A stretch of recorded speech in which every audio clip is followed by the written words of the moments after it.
It's really late at night and Melinda is driving to the gas station to start her graveyard shift as one of the attendants. Melinda is very shy and lonely, perhaps even neurodivergent, which makes her very insecure and quite a pushover. Her coworker Sheila always dumps the worst chores on her, like cleaning the toilets, and tricks her into recording embarrassing things for the internet. When it comes to interacting with clients, Melinda is incredibly awkward and everyone finds her weird when she tries to befriend them without caring they're strangers. Usually they prefer to talk to Sheila because she's the pretty girl, which makes Melinda incredibly jealous. It makes her want to have that attention even when it comes from the creepy dude that comes to hit on Sheila every night. The only guy that shows an understanding of Melinda's personality is Officer Lou, who is very friendly and doesn't mind chatting with her whenever he comes by. This has caused Melinda to develop a crush on him, and she takes pictures of him when he isn't looking all the time. Tonight, a man called Billy comes into the store with a handgun that he keeps hidden in his clothes because Lou is around as well. Sheila finds it suspicious that the guy is wandering around without buying anything and tries to find out what his intentions are with some seemingly innocent questions about what he's looking for, causing Billy to pretend he needs the bathroom to be able to hide for a while. Then, Sheila takes care of Lou's purchase and realizes Melinda is taking pictures of them behind their backs, which she finds really creepy, but Lou continues to be understanding of Melinda's issues and doesn't mind. Their conversation is interrupted when Lou gets a message to look for an armed man that stole a car and leaves the store. Then Sheila takes the chance to make fun of Melinda for her pictures, making her rush outside so she can cry alone while she smokes. When Melinda goes back inside, she finds Billy holding Sheila at gunpoint and promising not to hurt anyone if they cooperate. He swears he isn't evil, he just needs the money to pay a gang of bikers that wants to kill him.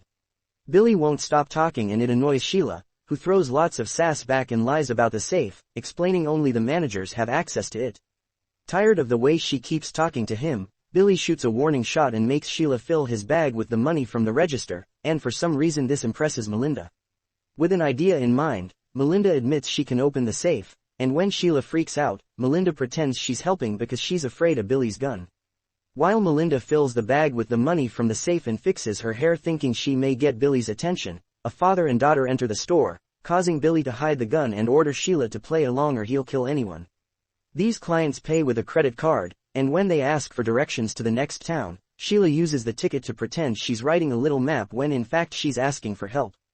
Unfortunately Melinda comes back then and steals the ticket before giving the client directions in her own words.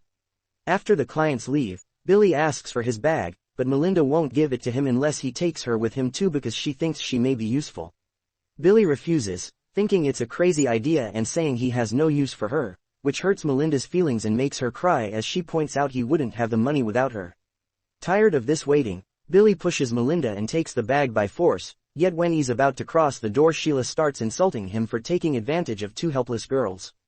This makes Billy finally lose it, so he makes Melinda lock the store door and hide in the bathroom while he takes Sheila to the break room, where he tries to take advantage of her. Sheila fights back and her screams can be heard through the door, prompting Melinda to disobey Billy and leave the bathroom to find the coffee machine. After checking it's hot enough on her own hand, she takes the pot to the break room and throws the hot coffee at Billy's face, then knocks him out by hitting him with the fire extinguisher. It isn't until Billy falls on the floor that Melinda realizes the gun was shot in the struggle and Sheila is now dead. A few hours later, Billy wakes up to find himself tied to a chair and Melinda cleaning the floor after having wrapped Sheila's body up with some tarpaulin. Billy immediately tells her this is all her fault because he never planned to kill her. His intent had always been just to scare them, but Melinda doesn't look too bothered. Instead of reacting to his accusations, she sits in front of Billy and wonders why he didn't want her to go with him, making him realize she hasn't called the cops yet and he still has a chance. Billy begins talking sweetly to Melinda, explaining he knows he can trust her now and they can totally run away together. When Melinda expresses jealousy of the fact he chose Sheila over her, Billy calls her pretty and points out he just didn't want to hurt her while he didn't care about Sheila's safety. He even plays the self-deprecation card and pretends he understands Melinda's struggles when shares anecdotes about her work, effectively winning her over. When Billy asks for a cigarette, Melinda shares one with him and tells him the burns on his face aren't so bad, it's something she does to herself all the time. The way she begins talking about fire as a cleansing force is incredibly creepy, so Billy gets her to stop by requesting some painkillers for his headache. Melinda goes back to the store to grab the medicine and a bottle of water while ignoring the man at the door that keeps knocking on the glass and asking to be let in. Since Billy interrupted her ode to fire, she's starting to have doubts about their compatibility and grabs a little extra before going back to him. Billy takes a painkiller before starting to talk sweetly to Melinda again, but this time she isn't as receptive and pretends to have a boyfriend as a way to test Billy. She says she doesn't care about leaving a boyfriend behind, but Billy thinks this man may worry about her girlfriend missing and will come after them, so he takes his word back and tells Melinda she can't come with him after all. His words hurt Melinda, who realizes she had been right to worry and gives Billy a second painkiller. It only takes a few seconds for him to feel funny and realize he hadn't been given a painkiller. Melinda gave him a performance enhancer that is making his pants too tight. Confessing aloud that she knows Billy is lying and that she doesn't care, Melinda puts tape over Billy's eyes and mouth to then sit on his lap and try to take advantage of him. Using all the strength he has left, Billy stands up and pushes Melinda off her, then uses her ears to try to detect where she is. Sound isn't enough though, and when he comes closer, he blindly ends up hitting his head against the lockers and passes out. Seeing Billy's ear bleeding, Melinda assumes he's dead and grabs the gun plus the money bag before returning to the store where the man is still knocking on the door. After letting him in to shop for whatever he needs, Melinda grabs the gun and considers ending things, but she can't bring herself to do it and finally breaks down in tears. The client wants to pay for his stuff and Melinda begs for him to go away, so the guy leaves with his things without showing concern about the situation. Afterward, Melinda dials 911, but immediately hangs up when someone else arrives. It's Perry, who came to pick his girlfriend Sheila up. Melinda lies and tells him Sheila left on her own, causing Perry to call Sheila's phone and blow the lie open. The phone is on the floor where it fell earlier during the struggle with Billy. Perry picks it up and demands to know the truth, prompting Melinda to lie again and say Sheila left with another guy to a motel. Making a helpless girl lie for her sounds like something Sheila would do, so Perry believes her and leaves to check the nearest motel after asking Melinda not to allow Sheila to leave if she returns for her phone. Once Perry is gone, Melinda checks on Billy to confirm his size, then goes to the woods behind the store to confirm the dirt is soft enough for her to dig a grave. However, when she goes back to the station to grab a shovel, she finds herself surrounded by a biker gang looking for Billy. Melinda pretends she doesn't know what they're talking about and tells them the store is closed. When they don't believe her and try to enter anyway, Melinda points Billy's gun at them. The gang takes out their own weapons, but their leader tells them to step back because there are security cameras and they can't risk it. The gang accepts to leave for now, but they promise to come back later if they can't find Billy. The mention of the camera makes Melinda realize there's recorded proof of her crimes, so after the gang leaves she tries to access the CPU that keeps the cameras working, but it is behind a lock and she can't break it. The only way for her to get rid of all proof is by burning the whole place down, thus Melinda begins filling containers with gasoline. Before she can go further, Lou shows up because he saw Billy's car and identified it as the stolen vehicle he's looking for. Melinda swears she saw nothing and that she doesn't have access to the security cameras. Lou reports the stolen car to the station and calls the gas station's manager to convince her to come over to cooperate with the police. Melinda realizes Lou will stay here for as long as needed to follow the car case, so after he hangs up, she pretends she suddenly remembers a very shady client that came by and asked for directions to the nearest motel.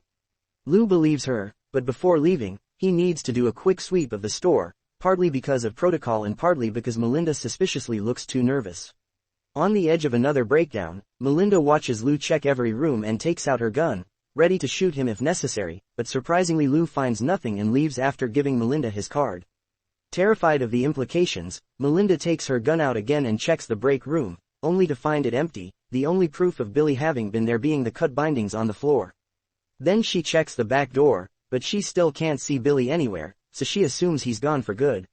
Now Melinda can proceed with her plan and begins covering the whole store with gasoline, grabbing the money bag when she's done and leaving the gun behind to get the lighter ready to start the fire.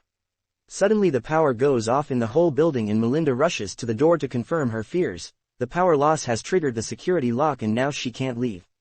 At that moment, Billy shows up asking for his money, so Melinda threatens with starting the fire if he takes another step. To make matters worse, Perry is back to demand information on Sheila, causing Billy to run away through the back door. Melinda tries to follow him, but Billy has locked the back door with the trash container and is now approaching Perry to tell him Melinda killed Sheila. From the other side of the door, Melinda tries to give her side of the story, and as soon as Perry turns to her, Billy takes advantage of the distraction to jump on him and kill him with a gasoline hose. Meanwhile Melinda calls Lou to ask him to come back, but before she can give him all the details, Billy grabs his car and crashes it against the door to gain access to the store again. As Melinda moves back in fear, Billy comes inside and recovers the money bag and his gun. Hearing Melinda say the police are coming makes him realize he has no choice but to kill her, yet this plan backfires when he shoots the gun because it's covered with gasoline and the shot instantly starts a fire. Billy immediately gets covered in flames from head to toe, and while Melinda is safe at first, she'll have to cross the flames if she wants to escape. Luckily there's an emergency fire extinguisher that she can use, so she walks into the flames on purpose, grabs the extinguisher, and saves her legs before running outside. It's at that moment that Lou arrives with backup. He immediately grabs Melinda and takes her to his car, apologizing for not having stayed with her and checking for injuries. Melinda looks into his eyes and realizes his apology is sincere, meaning he's always been the only person that cares at all.